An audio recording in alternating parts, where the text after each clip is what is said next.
Welcome to our next video. In this video we are going to talk about the friction power. So first question arises, why the friction power is important. In our previous videos we have described the importance of friction power, because friction power plays a very important role in determining the brake power BP. Greater will be the friction power, lesser will be the output or the brake power. So the friction losses are ultimately dissipated into the cooling system or the exhaust. This we can say it is mentioned, and they appear in the form of frictional heat, and this influences the cooling capacity.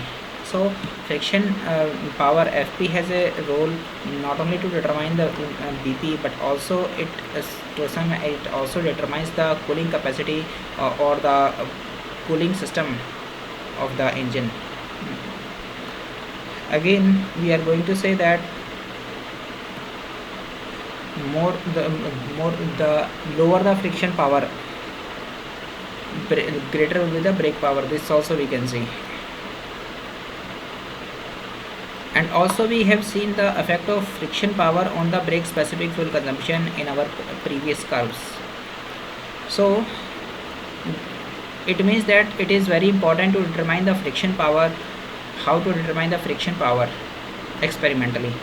So there are various methods for it. First one is the valence line method, Morse test, motoring test, and the difference between IP and VP. And in this video we are going to discuss about the valence line method, because it is there in the curriculum. So we can see valence line method, it is nothing but it is a graphical method. First of all, it is a graphical method, and we are going to plot the fuel consumption on the y-axis FC, that is the fuel consumption, and here in the x-axis we are going to plot the brake power, that is BP. So we can see in the next slide that this graph looks like this. So this is the fuel flow rate or the fuel consumption, and here we have the BP, that is the brake power. And now what is there? We are going to plot some of the points. For example, we have plotted this point. This point has been plotted for a brake power of near about 15 brake power we have, and corresponding to a fuel consumption of near about, you can say, 0.25. So in this way we are going to plot a number of points. We are going to get number of points usually like this we are going to have. Now our main aim is to get a best fitting line which fits the best in all these points. Suppose we have got this line, we will be getting a line approximately, not a line. We will be not be getting an exact line, only an approximate line we will get. And if we extrapolate this line onto the negative axis of BP, then we are going to get this as the frictional power or the frictional torque. Now it is important to mention the relationship between the BP and torque. BP is equals to power is torque into omega. And this is torque into omega. Omega stands for the angular velocity of the wheel, that is 2 pi n by 60, and in SI units. So again we can write torque is equals to force into perpendicular distance F dot R is the radius, and 2 pi n by 60. So we have got these things. This is the basic formula, and we will be able to get the measure of friction power and approximate measure of the friction power by using this graphical method. Now we can also see that we can use this, we generally use this for the diesel engines, and in the diesel engines also, as it is mentioned that for the swirl chamber CI engines, this line is more straighter as compared to the direct injection engines. Now the accuracy of this line depends on how we have extrapolated this line, and if we extrapolate carefully, then we will get the friction power with more accuracy. Now we move to the next slide. So The next slide describes the valve timing diagram for the 4-stroke engines. As we have already mentioned in our previous slides that we are going to discuss the ram effect in the valve timing diagrams of the 4-stroke engines. So what is a ram effect? So we can very well see in this video that the ram effect is nothing but an inertia effect. So what happens as the piston moves? Now this is the TDC position, this is the BDC position.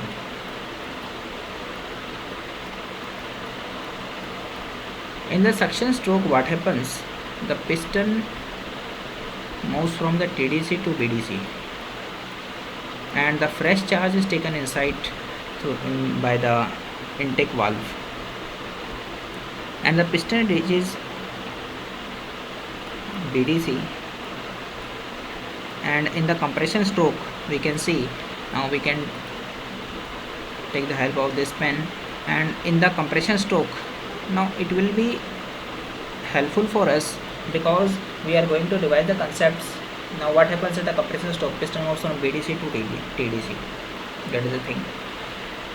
The inertia of the entering fresh charge, that is the charge is entering from here. This is the intake valve, and even after, now what happens ideally the inlet valve should get closed at the bottom dead center. When the piston is at the bottom dead center, the inlet valve should get closed, but it does not get closed. It remains open even after the piston has reached BDC, and it closes only after piston has covered a certain distance or piston has traveled some after some degrees of the crankshaft travel after BDC. That is, if the from when the piston has moved from this point up to this point, when the piston has traveled some degrees of the crank angle after BDC, then only the inlet valve gets closed. Now it is because the inertia of the entering fresh charge, and due to this inertia the fresh charge continues to move inside the cylinder, and we want to take the advantage of this position. Nothing, we have to take the advantage of this natural phenomena, and to take the advantage of this phenomena we keep the inlet valve open for some degrees even after BDC, and this is nothing but it is called as the ram effect. So we can see ram effect. Now the idea is to capture maximum amount of air as we can, because maximum will be the amount of air, better will be our volumetric efficiency, because neta V, that is the volumetric efficiency, is equals to Vs by V of V air taken inside the suction stroke divided by Vs. Vs is nothing but the shaft volume. And what is the formula for Vs? Vs is equals to, that is what is shaft volume, pi by 4 d square into L. L is the length of the stroke. And one term is also there which is very well associated with the Vs. This is CR, that is the compression ratio. It is nothing but Vc plus Vs by Vc. In the next slide we are going to discuss about the valve timing diagrams of the 4-stroke engines, and we can very well see that this is a TDC, top dead center, and this is the BDC, bottom dead center.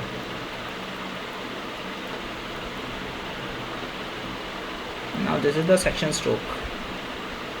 After this we have the compression stroke, and the compression stroke is completed at the TDC, and this stroke is the power stroke. This is the power stroke. Now the power stroke is over, and this is the exhaust stroke. Now we have to see the position of the valves. Ideally the inlet valve should open at the TDC. When the piston is at TDC, the inlet valve should open, and in the process of moving of the piston from TDC towards BDC,